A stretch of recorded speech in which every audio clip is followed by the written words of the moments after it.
Thyroid gland को ठीक करने और इसके हार्मोन्स को बैलेंस करने में पाएं इससे मदद।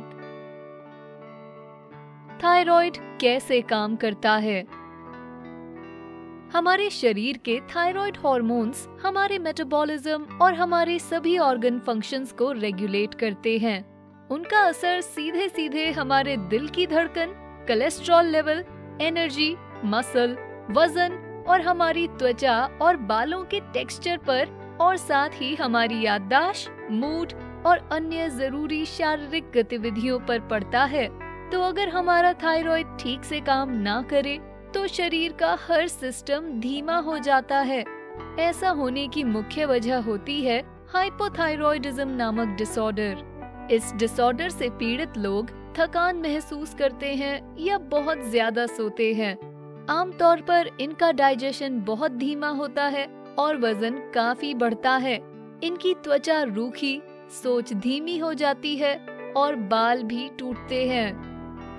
हाइपोथायरॉयडिज्म के संकेत। एक अंडर एक्टिव थायराइड के काफी अलग अलग चिन्ह होते हैं।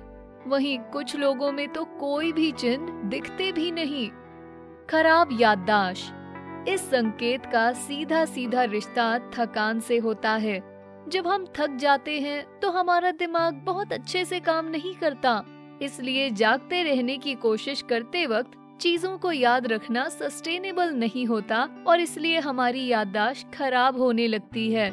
ये थायराइड डिसऑर्डर की वजह से हो सकता है। कई बार जब लोग बहुत ज्यादा थक जाते हैं तो उनका दिमाग भारी हो जाता है और वो कंफ्यूज्ड महसूस करने लगते हैं।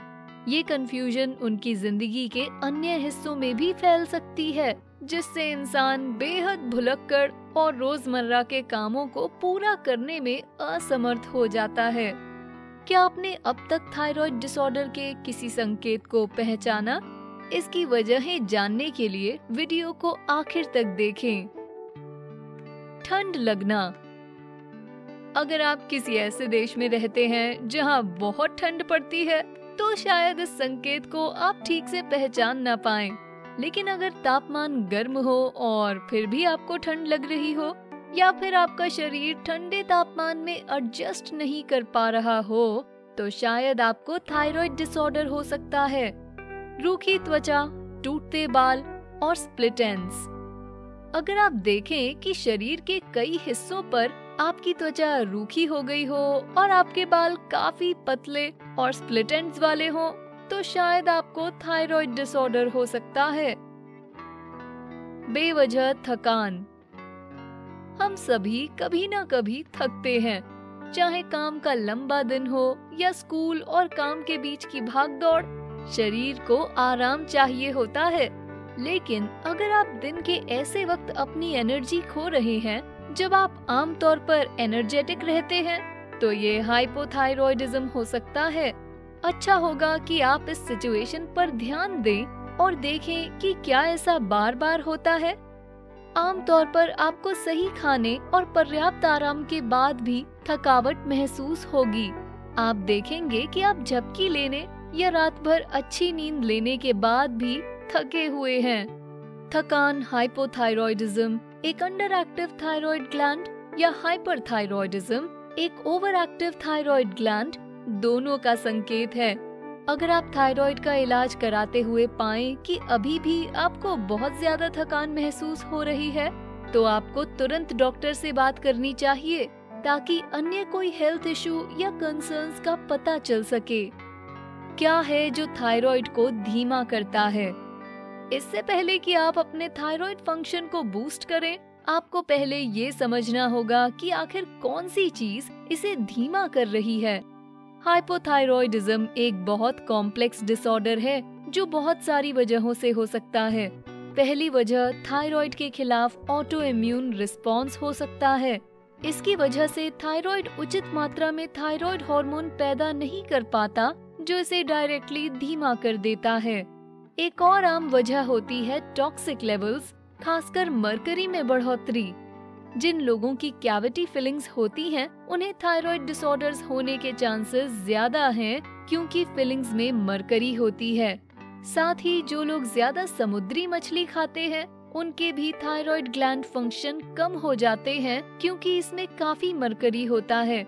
जो हमेशा स्ट्रेस में रहते हैं उन्हें भी थायराइड डिसऑर्डर होने के चांसेस बहुत ज्यादा हैं, क्योंकि stress hormone cortisol thyroid hormone के उस सक्रिय रूप में कन्वर्जन के साथ इंटरफेयर करता है जो मेटाबॉलिज्म को रेगुलेट करता है। अगर आप उन लोगों में से हैं जिनकी डाइट में सोय बेस्ड फूड्स और बेवरेजेस हैं, तो आप या तो इन्हें कम करें या फिर अपनी डाइट में से हटा दें। सोय बेस्ड फूड्स थायराइड के काम में रुकावट डालने के लिए जाने जाते हैं। थायराइड को ताकतवर बनाएं। अगर आपको इनमें से कोई संकेत दिखाई दे तो तुरंत एक्शन लें। सबसे पहली चीज आपको करनी है कि थायराइड डिसरप्टर्स को 14 दिनों के लिए हटा दें। आपको थायराइड में रुकावट डालने वाले हर फूड को हटाने की जरूरत है।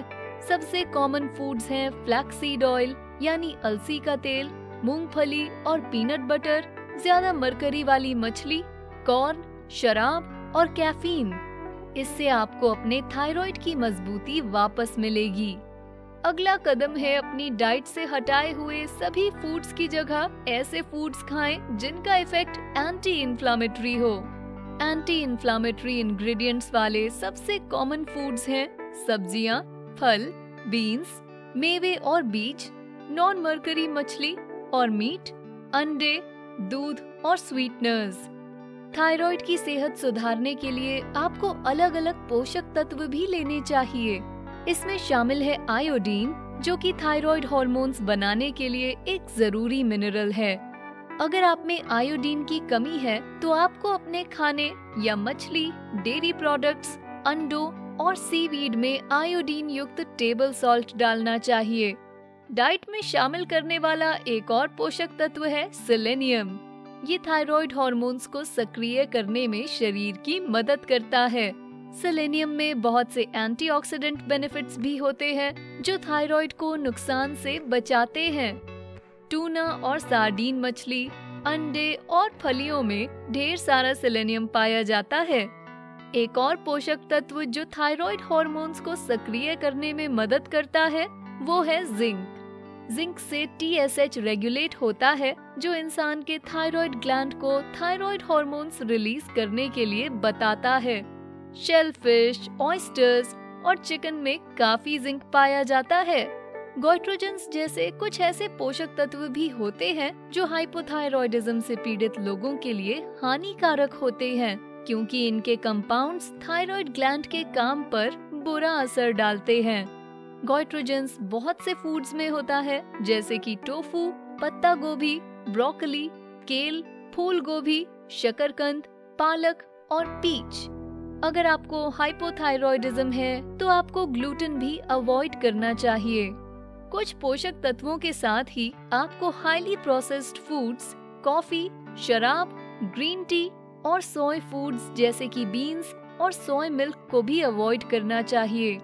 इस प्लान का एक हिस्सा जहां आपको काफी कैलोरी कॉन्शियस होने के लिए कहेगा, वहीं स्टडीज कहती हैं कि अंडर एक्टिव थायराइड से पीड़ित लोगों के लिए हर हफ्ते एक चीट मील जरूरी है। इसकी वजह ये है कि ये डाइटिंग के दौरान शरीर को भूखा रहने से बचाता है, साथ ही मेटाबॉलिज्म बढ़ाते हुए थायराइड हार्मोन को भी ज्यादा रखता है। अगर आप एक ऐसी कार चला रहे हैं जिसमें बहुत कम पेट्रोल है तो कार ज्यादा दूर तक नहीं जाएगी। हाँ, वो थोड़ी दूर तक तो चलेगी लेकिन मंजिल पर नहीं पहुंचेगी। कुछ ऐसा ही मेटाबॉलिज्म रेगुलेट करने के मामले में आपके थायराइड के साथ होता है। कैनेडियन थायराइड एसोसिएशन के अनुसार इस दुनिया में लगभग 20 करोड़ लोगों को किसी तरह की थायराइड की बीमारी है और 2 करोड़ से भी ज्यादा अमेरिकियों को थायराइड डिसऑर्डर है। हमारा थायराइड बहुत सी वजहों के लिए जरूरी है। मुख्य है हमारा वजन रेगुलेट करना और वजन घटाने में मदद करना। लेकिन क्योंकि इतने थायराइड डिसऑर्डर्स को मिसडायग्नोज किया जा रहा है, तो इसे सेहतमंद रखना और नुकसान से बचाना और भी ज्यादा जरूरी हो गया है। हाइपोथायरॉयडिज्म से जुड़े और भी बहुत सारे संकेत हैं। इनमें शामिल है कब्ज, वजन बढ़ना, चेहरे पर सूजन, मसल्स कमजोर होना, इर्रेगुलर मेंस्ट्रुएशन और भी बहुत कुछ। अगर आपको लगे कि आप में थायराइड डिसऑर्डर के कुछ संकेत दिखने शुरू हो रहे हैं, तो आपको तुरंत डॉक्टर को दिखाना चाहिए। इसके टिपिकल संकेत होते हैं त्वचा रूखी होना, बाल टूटना और बेवजह थकान होना। आपको शायद हमेशा ठंड भी महसूस हो सकती है। आपके डॉक्टर आपको बताएंगे कि आपको कौन सी चीजें खानी चाहिए और कौन सी चीजें नहीं खानी चाहिए। वो आपके थायराइड डिसऑर्डर के इलाज में मदद करने के लिए आपको दवाइयों का कोर्स भी देंगे। क्या आपको थायराइड डिसऑर्डर से डील करने का कोई अनुभव है? हमें नीचे कमेंट्स में बताएं। वीडियो पसंद आया तो लाइक बटन दबाएं और ऐसे ही और वीडियोस के लिए हमारे चैनल को सब्सक्राइब करें। Thanks for watching.